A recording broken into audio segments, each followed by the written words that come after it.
Hello friends, हर महादेव नमः शिवाय। मैं कृणाल सर फिर से आपका स्वागत करता हूँ आपकी खुद की अपनी चैनल डीएमकेजे में। तो आज हम लेकर आए हैं वेक्टर। वैसे तो वेक्टर इतना इम्पोर्टेंट लेसन है, आप सबको मालूम है, और ये लेसन ज़्यादातर 11th स्टैंडर्ड वालों को फिजिक्स में आता है। पॉइंट नंबर सेकंड, ये 12th के मैथ्स में भी आता है।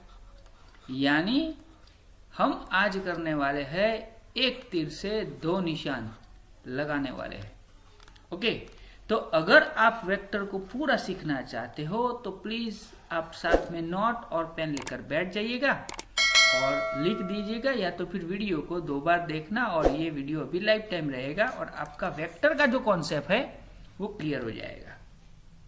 काफी लंबा लेसन होने वाला है और इसके लिए हम एकदम इजी तरीका लेने वाले हैं और एकदम शांति से जाने वाले हैं।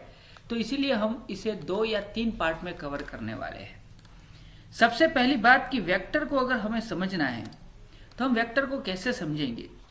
तो 7, 8, 9, 10 में हम पढ़ चुके हैं कि 2 टाइप्स आता है। एक आता है स्केलर और दूसरा आता है वेक्टर क्वांटिटी।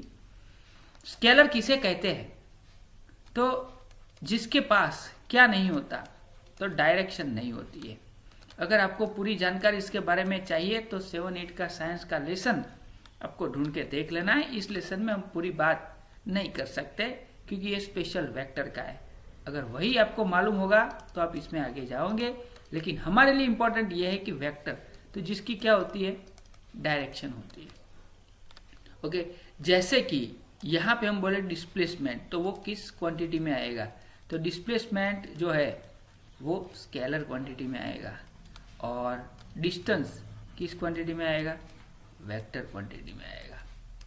ये एकदम सही बात है। अभी हम इसे थोड़ा सा समझ लेते हैं कि आखिरकार में ये कॉन्सेप्ट काम किस तरह करता है। हमने पहले से बोला है कि हम एकदम स्लोली और अच्छी तरह जाने वाले हैं। तो यहाँ पे इसको सिंबलाइज करने के लिए ऐसे लिखते हैं, यानी एरो दिखाते हैं। अभी एरो के बारे में आपको मालूम होना चाहिए कि ये जो है पॉइंट उसे हम ए कहेंगे, और ये जो पॉइंट है उसे हम क्या कहेंगे? बी कहेंगे। और ये जो बीच वाला है उसे पूरा हम इस तरह लिख सकते हैं कि ए बी। तो ए बी को हम लिख सकते हैं, वेक्टर का नाम देते हैं वेक्टर ए। तो भाई ये ए क्या हुआ? तो ए को हमें समझना है, तो इसे कहेंगे हम इनिशियल पॉइंट, और ये आपको पहले से हम सिखाने वाले हैं। और ये जो है बी, तो उसे हम क्या कहते हैं? तो उसे हम कहते हैं टर्मिनल पॉइंट। क्या कहते हैं? Terminal point. इसके अलावा भी हम बोल सकते हैं कि इसे हम क्या कहते हैं? हेड कहते हैं। क्या कहते हैं? हेड। और इसे हम कहते हैं टेल। तो ये था हमारा वेक्टर का पहला कॉन्सेप्ट। अगर आपको वेक्टर के बारे में समझ आ गया ये कॉन्सेप्ट, तो आप इसके आगे की स्लाइड पे जा सकते हो। अभी हमारे पास वेक्टर में सबसे ज्यादा जैसे कि डिस्टेंस ढूंढना आता है। क्या? डिस्टेंस। जैसे कि हमने आगे जो ड्रॉ किया था, डिस्टेंस बिटवीन हमें ढूंढना है ए एंड बी। तो उस डिस्टेंस को हम क्या कहेंगे? तो उसे हम कहेंगे मैग्नीट्यूड। क्या कहेंगे? मैग्नीट्यूड। सिंपल सा फंडामेंटल है। और इसे हम किस तरह लिखेंगे? तो ये ए बी वेक्टर है, उसके आसपास मॉड्यूलस की साइन करेंगे और इसे हम मैग्नीट्यूड कहते हैं। और ये ए वेक्टर है तो इसका मैग्नीट्यूड। अभी एक बात हमें याद रखनी है कि हमने ये जो लिखा है, हमने आगे लिखा है कि ये ए है और ये क्या है? बी है। तो इसे हम क्या लिख सकते हैं?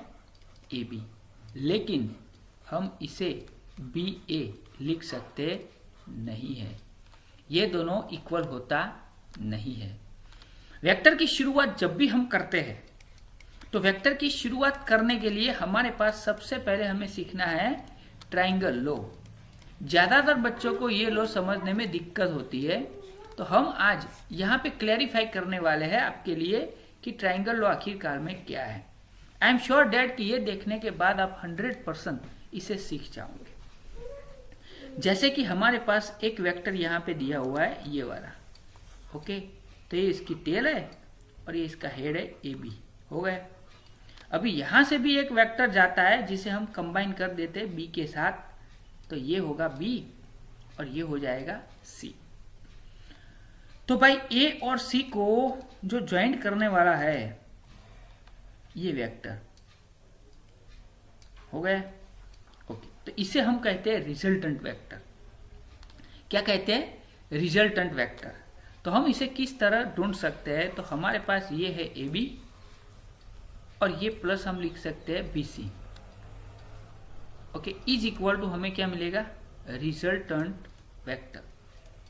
और यही ढूंढना सबसे बेस हो जाएगा आपके लिए कि आपको यही तो ढूंढना है, रिजल्टेंट वेक्टर। और रिजल्टेंट वेक्टर हमारा क्या है? तो उसे हम बोलते हैं ए सी। और ये ए सी क्या है? तो उसे हम बोलते हैं डिस्प्लेसमेंट। क्या बोलते हैं? डिस्प्लेसमेंट। ये क्वांटिटी हुई। अभी ए बी जिसकी हम बात करते हैं, यानी कि यहां पे लिखते हैं A B plus B C, तो हमें क्या मिलता है? ऑब्वियसली ए सी मिलता है। लेकिन ये भी बात याद रखनी है कि A B plus B C not is equal to, यानी अगर इसे हम लिखना है सी ए लिखना है, चलो भाई, तो क्या हम लिख सकते हैं? तो हमने अभी यहाँ पे क्या बोला? ये दोनों इक्वल नहीं है। क्यों इक्वल नहीं है? तो उसका रीजन यहाँ पे है कि अगर सी ए लिखते हो तो वो क्या हो जाएगा? माइनस हो जाएगा। और जब वो माइनस होता है तो हम यहाँ पे लिख सकते हैं कि A B plus B C और उसकी डायरेक्शन चेंज करके इस तरफ लाते हैं तो ये हो जाएगा सी ए। तो आंसर क्या आएगा? 0। तो ये एक था हमारा ट्राइंगल लॉ जो आपको सीखना पड़ता है, और इस लॉ को लेके एग्जाम्पल भी हम आगे लेकर आएंगे। चैनल के साथ जुड़े रहने के लिए आपको चैनल को लाइक, सब्सक्राइब और शेयर करना पड़ेगा। अभी हम जाते हैं आगे की स्लाइड की ओर। आगे हमें क्या सीखना है? तो सबसे इंपॉर्टेंट पॉइंट है, आगे सीखना है पैरेललोग्राम। एकदम बढ़िया सी बात है।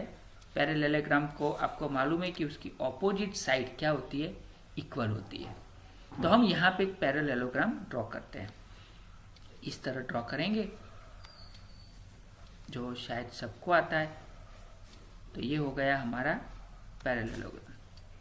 तो यहाँ पे हम रखेंगे ए, यहाँ पे रखेंगे बी, यहाँ पे सी और यहाँ पे डी। अभी आपको ये याद रखना है कि यहाँ से यहाँ में ये जो ब्रोकन लाइन में दिखाता हूँ, ओके, तो ये क्या है? ए सी है। ये इधर से इधर जाएगा। ये एरो दिखाना बिल्कुल जरूरी है। इसे हम बोलेंगे वेक्टर ए और इसे हम बोलेंगे वेक्टर बी। दो वेक्टर इकट्ठे होते हैं तो हम यहाँ पे लिख सकते हैं कि ए बी प्लस क्या करेंगे? B C. तो हमें क्या मिलेगा? वो आपको मालूम है, हमें मिलेगा ए सी। क्या मिलेगा? ए सी। और ए सी क्या है? तो ए सी है डायागोनल। ए सी डायागोनल जो सबको आता है। ए को हमने क्या बोला था? Vector A. बी सी को क्या बोला था? Vector B. तो हमें क्या मिला? वेक्टर ए सी मिल गया। हो गया। अभी हमारे पास एक चीज याद रखनी है कि A B is equal to क्या होगा? D C. क्यों होगा? ओके, यानी दोनों का मीनिंग एक ही होगा, यानी ये दोनों जो साइड है वो इक्वल होगी। क्यों होगी? क्योंकि पैरेललोग्राम में क्या होता है? हमने पहले ही बोल दिया है कि ऑपोजिट साइड, जो ऑपोजिट साइड होती है वो कैसी होती है? इक्वल होती है। इसीलिए ये दोनों एक हुआ। तो उसी प्रकार से हम क्या लिख सकते हैं? बीसी को लिख सकते हैं। हुआ ना? यानी किस तरह लिखेंगे? सीबी या फिर बीसी। ओके, चलो सी बी। मैंने सी बी लिखा है, याद रखना क्या लिखा है? C B. और यहां पे दूसरा क्या आएगा? डी ए।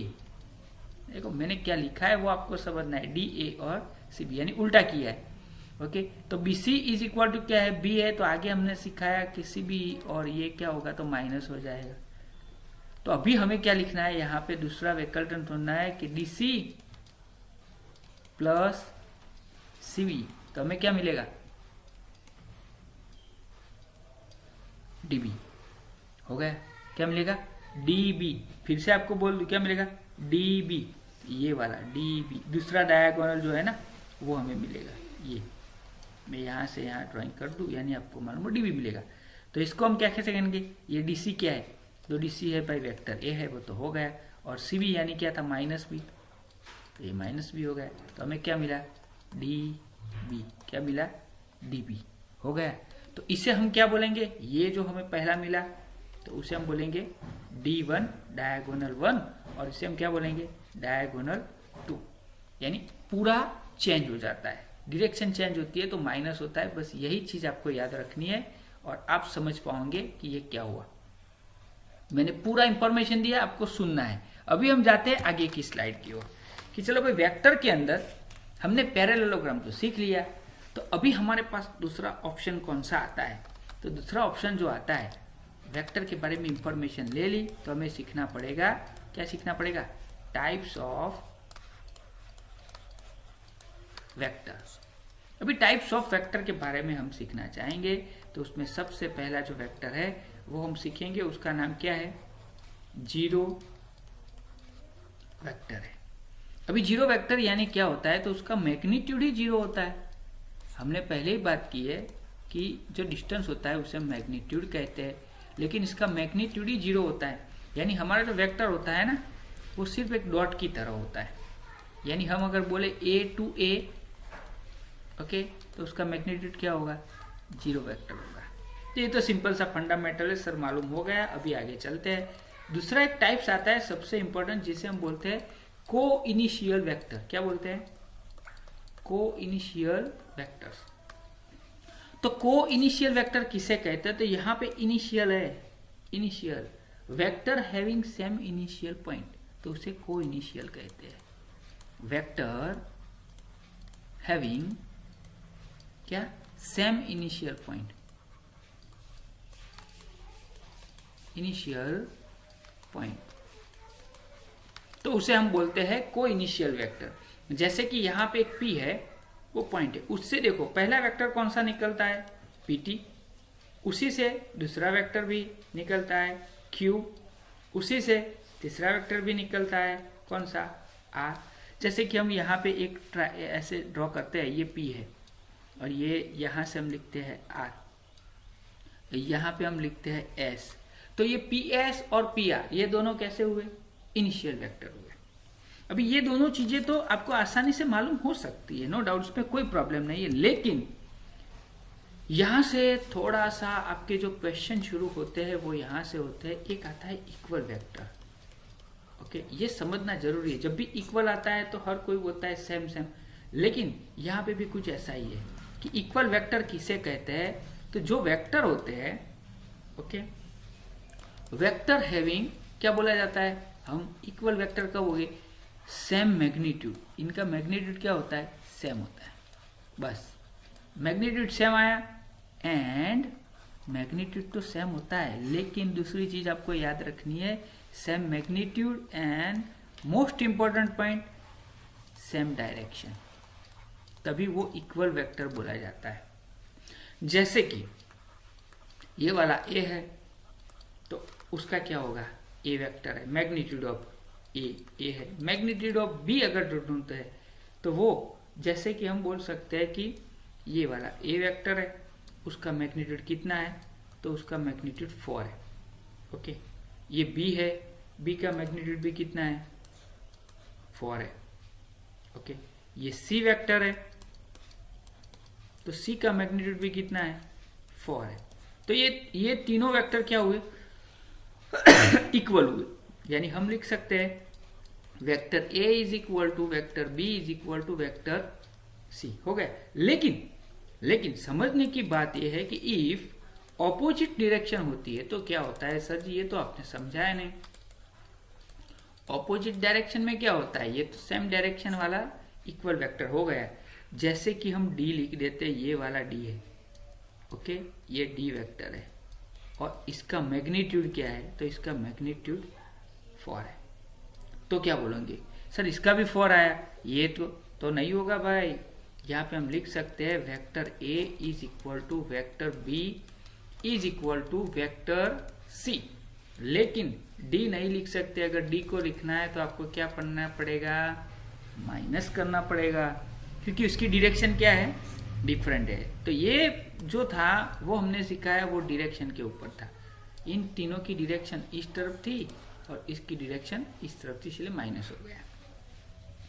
आगे का जो पॉइंट है उसे हमें समझना है, तो उसे हम कहेंगे कॉलिनियर पैरेलल वेक्टर। ये भी समझना पड़ेगा, मार्क्स लाने हैं अच्छे, तो कॉन्सेप्ट अगर दिमाग में नहीं होगा तो आप इतने सारे सम कैसे गिन पाओगे। अगर एक बार कॉन्सेप्ट दिमाग पे चढ़ गया तो सोच लो कि आपके लिए सम गिनना एकदम आसान हो गया। बाकी 500 सम सॉल्व करोगे तो भी कोई प्रॉब्लम नहीं होगा, कोई चेंज नहीं आएगा, बस प्रैक्टिस होगी। लेकिन प्रैक्टिस कॉन्सेप्ट के साथ हो तो बढ़िया मजा। तो यहाँ पे two vector A and B are collinear और पैरेलल है। कॉलिनियर भी है और पैरेलल भी है, ये भी सोचना है। तो इसे हम किस तरह डिकोड करेंगे, तो देखो ए वेक्टर जो होता है, ओके सॉरी, यहाँ पे हम लिख सकते हैं कि वेक्टर ए जो होता है इज इक्वल टू हम लिखेंगे लैम्बडा बी। अभी कॉन्सेप्ट में ये चीज ज्यादा मायने रखती है कि सर आपने लैम्बडा का यूज क्यों किया, ये वाला। तो उसका यूज करने का कारण है, देखो मैं समझाता हूं आपको पूरा कॉन्सेप्ट। कि जैसे कि वेक्टर ए हम लिखते हैं, उसका मैग्नीट्यूड कितना है 4 आया, तो ये हमने ड्रॉ कर दिया वेक्टर ए, हो गया। अभी यहां पे हम लिखते हैं वेक्टर बी, ओके, तो उसका मैग्नीट्यूड आया 8। तो हमें डिस्टेंस से कोई लेना देना है नहीं, हमें लेना देना किससे है कि वो वेक्टर पैरेलल है, नंबर सेकंड कॉलिनियर है। तो इन दोनों को हम इक्वल कैसे कर सकते हैं।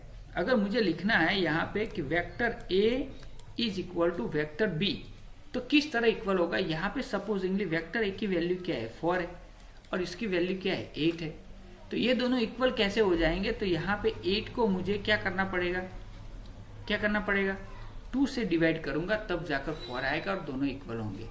तो यहाँ पे मैं लिख सकता हूँ ना vector A is equal to 1/2 vector B. तो यहाँ पे हमें मालूम हो गया कि what is the value of lambda. तो लैम्बडा की वैल्यू कितनी आई 1/2 आई, हो गया। जैसे कि हम यहाँ पे एक दूसरा वेक्टर लिख देते हैं, ये रहा वेक्टर सी। तो वेक्टर सी की वैल्यू क्या है, तो 2 है, ओके।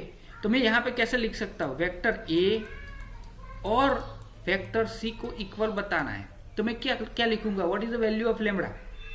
तो vector A is equal to क्या था 4 था, और vector C is equal to क्या है, तो 2 है। तो मुझे दोनों को इक्वल करना है, तो मैं इससे किससे मल्टीप्लाई करूंगा 2 से, हो गया, तभी दोनों इक्वल होंगे ना। तो इक्वल वेक्टर लाने में भी हमें ये याद रखना है कि वेक्टर ए अगर मुझे लिखना है तो मैं लिख सकता हूँ 2 और क्या लिखूंगा वेक्टर सी। तो ये हमारा आंसर आ गया, और यहाँ पे लैम्बडा की वैल्यू क्या हो गई 2। तो व्हाट इज द कॉन्सेप्ट, ये 2 है। जब भी दो इक्वल वेक्टर होते हैं और आपको वो इक्वल वेक्टर दिखाने हैं तो आपको लैम्बडा का प्रयोग करना पड़ेगा, और इससे आपको पूरा आंसर मिल जाएगा। अगर आप पूरा वीडियो देखते हो, जैसे कि कोई भी कॉन्सेप्ट अधूरा नहीं रहेगा, इतना तो श्योर है हमारा, ओके। क्योंकि ये जो है ना वो पूरा, जैसे कि हम ये एक वेक्टर यहाँ पे ड्रॉ करते हैं, ये देखो ये रहा वेक्टर डी, सिंपल ही है, ओके। यहाँ डी इज इक्वल टू 2 है, तो हम कभी भी ये कर नहीं सकते कि vector A is equal to 2 vector D. क्यों नहीं लिख सकते, इसका भी 2 है, सी का भी 2 है, तो क्यों नहीं लिख सकते। तो यहाँ पे याद रखना है कि हम इसलिए नहीं लिख सकते ड्यू टू इसकी डायरेक्शन क्या है, डिफरेंट है, ड्यू टू डिफरेंट डायरेक्शन। अगर डायरेक्शन अलग है तो हम लिख सकते नहीं है, that's a point to be noted. Overall concept जो हम सिखाते हैं, अगर आपने 2-3 बार इसे रट लिया या फिर सीख लिए तो सोच लो कि आप निकल पड़े। अभी आगे सबसे इंपॉर्टेंट जो सबसे ज्यादा आता है वो कौन सा है, यूनिट वेक्टर, ये सबसे इंपॉर्टेंट है। अभी यूनिट वेक्टर किसे कहते हैं, तो कोई भी बोलता है यूनिट वेक्टर होता है, लेकिन सर जी हम क्या पढ़ रहे हैं, हम एक डिसिप्लिनेड सिलेबस पढ़ रहे हैं, तो हर चीज का एक डिसिप्लिनेड वर्ड्स होना चाहिए। तो मैग्नीट्यूड उसका क्या होता है, 1 यूनिट होता है उस वेक्टर को हम क्या कहते हैं, यूनिट वेक्टर कहते हैं। तो यहाँ पे उसे थोड़ा सा डिस्क्राइब कर ले कि यूनिट वेक्टर आखिरकार में है क्या। तो unit vector in the direction of vector A and it denoted, उस यूनिट वेक्टर को हम किस तरह डिनोट करते हैं वो याद रखना है, ए कैप। इसे कैसे पढ़ा सकता है, तो ए कैप पढ़ते हैं। क्या पढ़ते हैं, ए कैप। ये आपको सीखना पड़ेगा। अभी सर यूनिट वेक्टर में दिमाग नहीं दौड़ा, आप थोड़ा और डीप में समझाइए।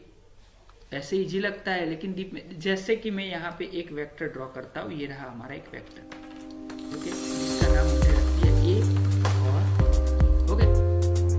अभी मैग्नीट्यूड ऑफ ए भी हमारे पास यहाँ पे दिया हुआ है। कितना दिया है, 3 यूनिट। कितना दिया है, 3 यूनिट।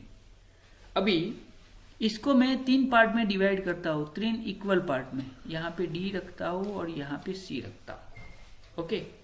अभी ये 3 यूनिट में डिवाइड किया, यानी हमें इतना तो मालूम हुआ कि A C vector plus C D vector plus D B vector, ये तीनों का इकट्ठा करेंगे और ये तीनों का जो मेजरमेंट है वो क्या है, 1 1 1। अगर 1 है तो उसे हम क्या कहेंगे, ये क्या है, यूनिट वेक्टर हो गया। अभी ये यूनिट वेक्टर है यानी तीनों की वैल्यू 1 है, तो हम ये भी लिख सकते हैं। तीनों को इकट्ठा करेंगे तब जाकर हमें ये भी मिलेगा। तो ये तीनों का वैल्यू कैसा है, इक्वल है, सी डी और यहाँ पे लिखेंगे डी बी। तो हमारे पास मालूम है कि वो इक्वल आया था 1/3 ए बी के। ए बी की वैल्यू 3 थी, कट आउट कर दो तो सबका आंसर क्या आएगा, 1 आएगा। यानी magnitude of A C, magnitude of C D and magnitude of D B क्या होगा, 1 होगा। तो ओवरऑल यूनिट वेक्टर हम ढूंढ कैसे सकते हैं, सर जी ये रहा हमारा ए कैप। तो हमने ये यूनिट वेक्टर ढूंढा कैसे, तो पहले तो हमारे पास क्या था, वेक्टर ए था, ओके, और उसके नीचे हमने क्या है, मैग्नीट्यूड ऑफ ए रख दिया। बस ये याद रखना है, जब भी यूनिट वेक्टर ढूंढना है तो हमारे पास जो वेक्टर है वो वेक्टर रखना है और उसके नीचे उसका क्या रखेंगे हम, मैग्नीट्यूड। तो इससे हमें यूनिट वेक्टर मिल जाएगा। अभी इसे थोड़ा सा आगे डीप में समझते हैं, जैसे कि यूनिट वेक्टर तो हमारे पास आ गया, यूनिट वेक्टर तो हमारे पास आ गया, लेकिन unit vector in the direction, unit vector in the direction of x axis, ये समझना काफी जरूरी है क्योंकि फिजिक्स के अंदर तो डायरेक्शन आने वाली है। तो अगर एक्स डायरेक्शन में है तो उसे हम आई कहते हैं, वाई डायरेक्शन में है तो उसे हम जे कहते हैं, और जेड डायरेक्शन में है तो उसे हम क्या कहते हैं, के कहते हैं। जैसे कि हमारे पास ये एक ए बी वेक्टर है, ओके, उसका यूनिट वेक्टर 3 है, तो हम ये वेक्टर ए का मैग्नीट्यूड लिख सकते हैं। हमारे पास ये वेक्टर हमने ड्रॉ कर दिया, ये ए है और ये क्या है, बी है। आपको भी मालूम होना चाहिए ये सी है, ये डी है। तो तीनों का हमारे पास क्या मायना रहेगा, तो इसको हम बोलेंगे ए कैप, इसको भी बोलेंगे ए कैप, इसको भी बोलेंगे ए कैप। तो ये सारे क्या हो गए, यूनिट वेक्टर। यानी ए कैप को हम कैसे बोल सकते हैं, ए सी, सी डी और डी बी। तो तीनों का आंसर क्या आएगा, 1 आएगा। और ये सीखना जरूरी है। अगर ये आप सीख गए तो सोच लो कि ये एक्स की डायरेक्शन में है, ओके, और इसे थोड़ा डीप में समझते हैं। चलो थोड़ा सा आगे जाते हैं जिससे आपको मालूम हो जाए कि जैसे कि यहाँ पे एक कॉन्सेप्ट लिखा हुआ है, component, components of vector. Vector के कंपोनेंट्स कौन से हैं, तो देखो पहला, ये तीनों सबसे इंपॉर्टेंट पॉइंट्स रहेगा। एक है when one point is given, ये सबसे इंपॉर्टेंट पॉइंट है, वन पॉइंट इज गिवन। जब एक ही पॉइंट दिया होता है तब, जैसे कि हम यहाँ पे लिख देते हैं कि ये हमारे पास एक कोई भी एक ग्राफ है, ओके, यहाँ से यहाँ हम ड्रॉ करते हैं, ओके, और ये एक्स एक्सिस है, इसे हम O लिखेंगे, और ये जो है वो हमारी वाई एक्सिस है। यहाँ से हमें एक पॉइंट दिया है जिसका नाम है P, क्या है P। तो मैं थोड़ा सा कलर चेंज करता हूँ जिससे आपको देखने में भी दिक्कत ना हो, और ये रहा, यहाँ से हम एक पॉइंट देते हैं P, तो ये P वाला पॉइंट है हमारा, ओके, ये हमारा वेक्टर है। सोचो, तो अभी P है, यहाँ से थोड़ा लंबा है, तो P की वैल्यू क्या होगी, यहाँ पे जो पॉइंट है ना वो हमारे पास दो है, A और B।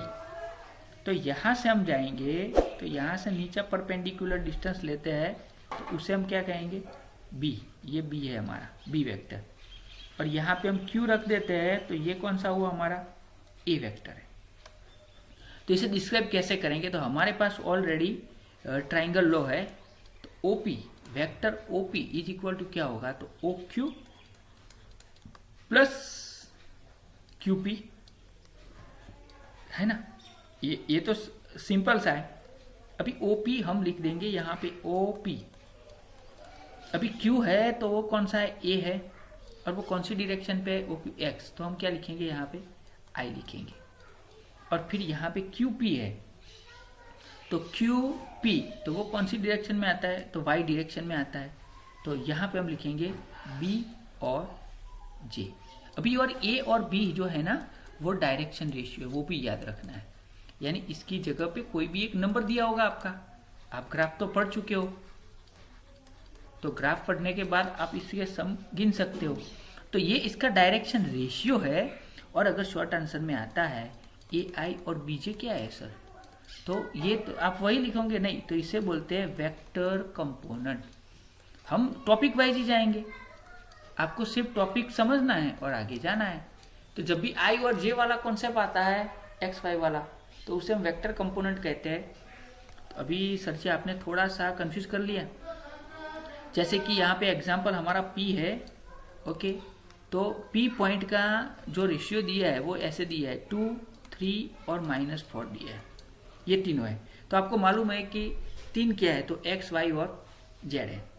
तो OP हम कैसे ढूंढेंगे, OP, तो OP क्या हुआ,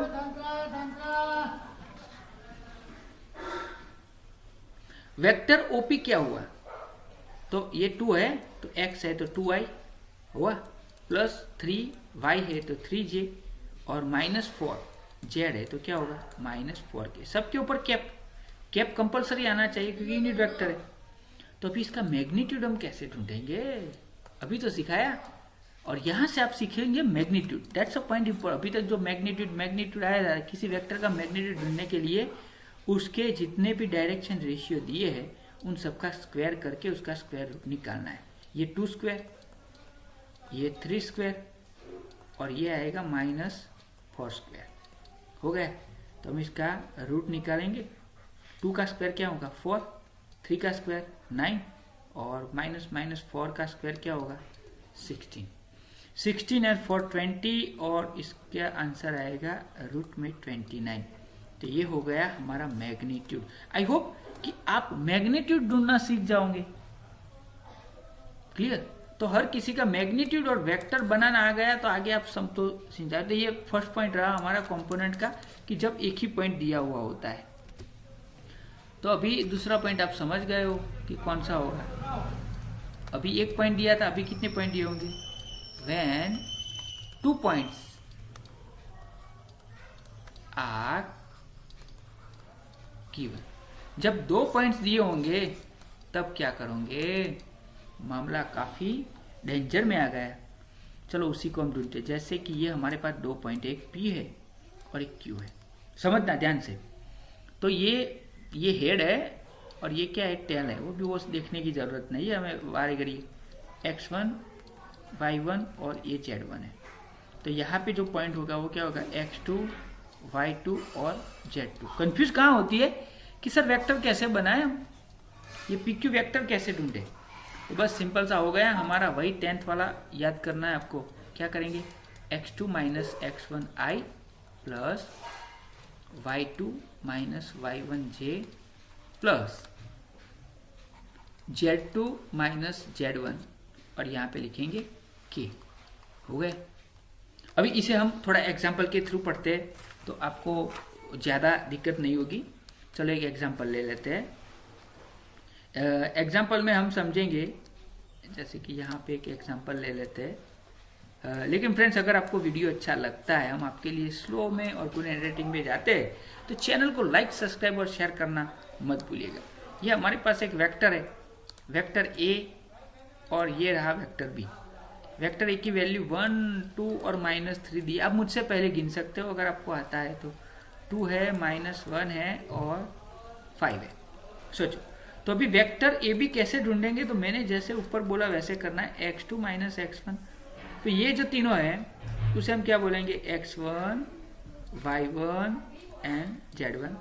इसे हम क्या बोलेंगे, x2, y2 और z2। तो सबसे पहले x2 यानी 2 -1 और यहाँ पे i लिखेंगे, प्लस -1 -2 और यहाँ पे क्या लिखेंगे, j लिखेंगे, और यहाँ पे 5 -3 और फिर यहाँ पे क्या लिखेंगे, k लिखेंगे।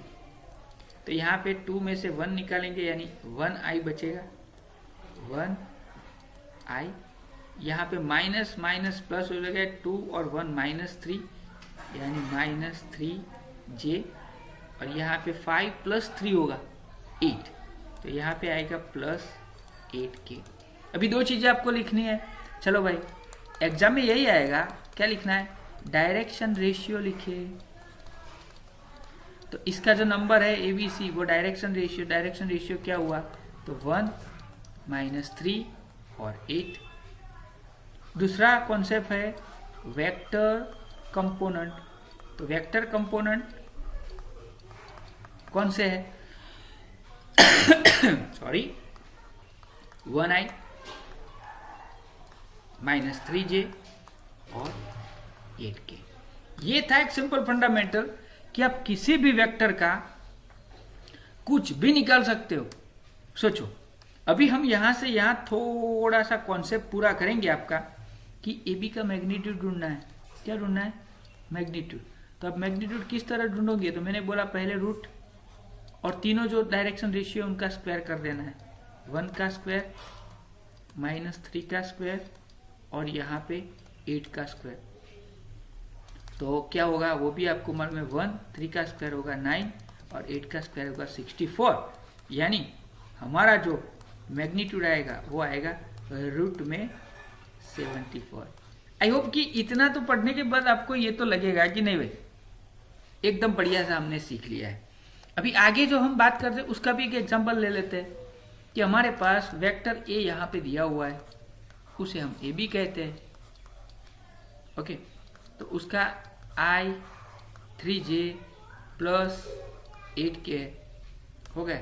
अभी इसका एक इक्वल वेक्टर हमें ढूंढना है। क्या ढूंढना है, इक्वल वेक्टर बी ढूंढना है। चलो, तो हम कैसे ढूंढेंगे, तो हमें भी मालूम है इक्वल वेक्टर ढूंढने के लिए हम क्या करते हैं, 2 और वेक्टर ए, यानी पूरे वेक्टर को 2 से मल्टीप्लाई कर दो, आपको उसका इक्वल वेक्टर मिल जाएगा। ओके, दोनों का मैग्नीट्यूड सेम रहेगा। आपको ढूंढना है तो आप ढूंढ सकते हो। तो ये आ गया वेक्टर बी हमारे पास, 2i -2 3 जा 6j और 2 8 जा 16k। तो ये आ गया इक्वल वेक्टर। अभी हम लिख सकते a = b, हो गया, यानी b = 2a आ गया। ये को मल्टीप्लाई करो तो आपको आंसर मिल जाएगा। अभी एक सिंपल सा फंडामेंटल इसी के साथ हम चले जाते हैं कि अभी हमने जो सम गिना, जैसे कि ये वाला, ओके, तो इसमें 74 आया था। तो सर यूनिट वेक्टर कैसे ढूंढते हैं, तो वो भी हम सीख लेते हैं। तो यहाँ पे आएगा,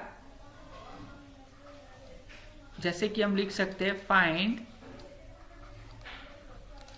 यूनिट वेक्टर। क्या ढूंढना है, यूनिट वेक्टर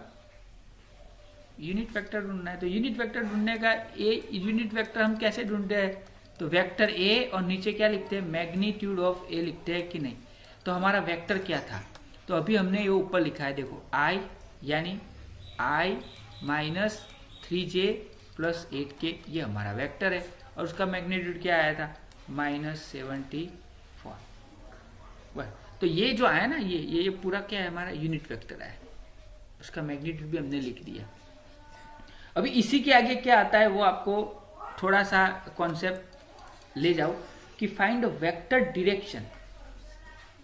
क्या ढूंढना है, वेक्टर डायरेक्शन। देखो यहाँ पे लिखा find a vector direction, find a vector direction A B. अभी इसकी डायरेक्शन ढूंढनी है, यही है ए बी, तो यही है हुज यहाँ पे लिखा हुआ है कि मैग्नीट्यूड, उसका मैग्नीट्यूड ही हमें दिया है, हुज मैग्नीट्यूड इज क्या है 5 यूनिट। तो उसकी डायरेक्शन हम कैसे ढूंढेंगे, तो सिंपल सी बात है, 5 और a कैप हमें यहाँ पे दिया हुआ है, यानी यूनिट वेक्टर है लेकिन 5 यूनिट है। और हमारे पास यहाँ पे क्या होगा, ये वाला जो a है वो क्या है 1 वाला है, ये a है ओके। और हमें उसका यूनिट क्या दिया है 5 दिया है, ए बी का ही ढूंढना है, तो उसे 5a पहले ढूंढना पड़ेगा हमें। तो इसको 5 से मल्टीप्लाई कर दो, इसको भी ऊपर वाले वेक्टर को 5 से मल्टीप्लाई कर दो, वही आएगा, यानी 5 1 जा 5i माइनस 5 3 जा 15j प्लस 5 8 जा क्या आएगा 40k। सिर्फ यूनिट मैग्नीट्यूड बदला है, बाकी तो सेम टू सेम है, 5 यूनिट किया था तो उसका मैग्नीट्यूड तो वही रहेगा, कितना है 74। तो that's a point to be noted. आपका जब भी कोई आता है इसी एग्जाम्पल को लिया है तो आपको इस तरह ढूंढना पड़ता है ओके। तो फ्रेंड्स ये हमारा एक पार्ट 1 था ओके। हम ये सिखाना चाहते हैं आगे के पार्ट के लिए आपको ये इसके एग्जाम्पल और वो सब लेंगे इसके नियम अनुसार। तो ये हमारा पार्ट 1 था, पार्ट 2 लेके हम जल्दी आएंगे। Wait for part 2। चैनल को लाइक सब्सक्राइब और शेयर कर देना। हर हर महादेव, ओम नमः शिवाय।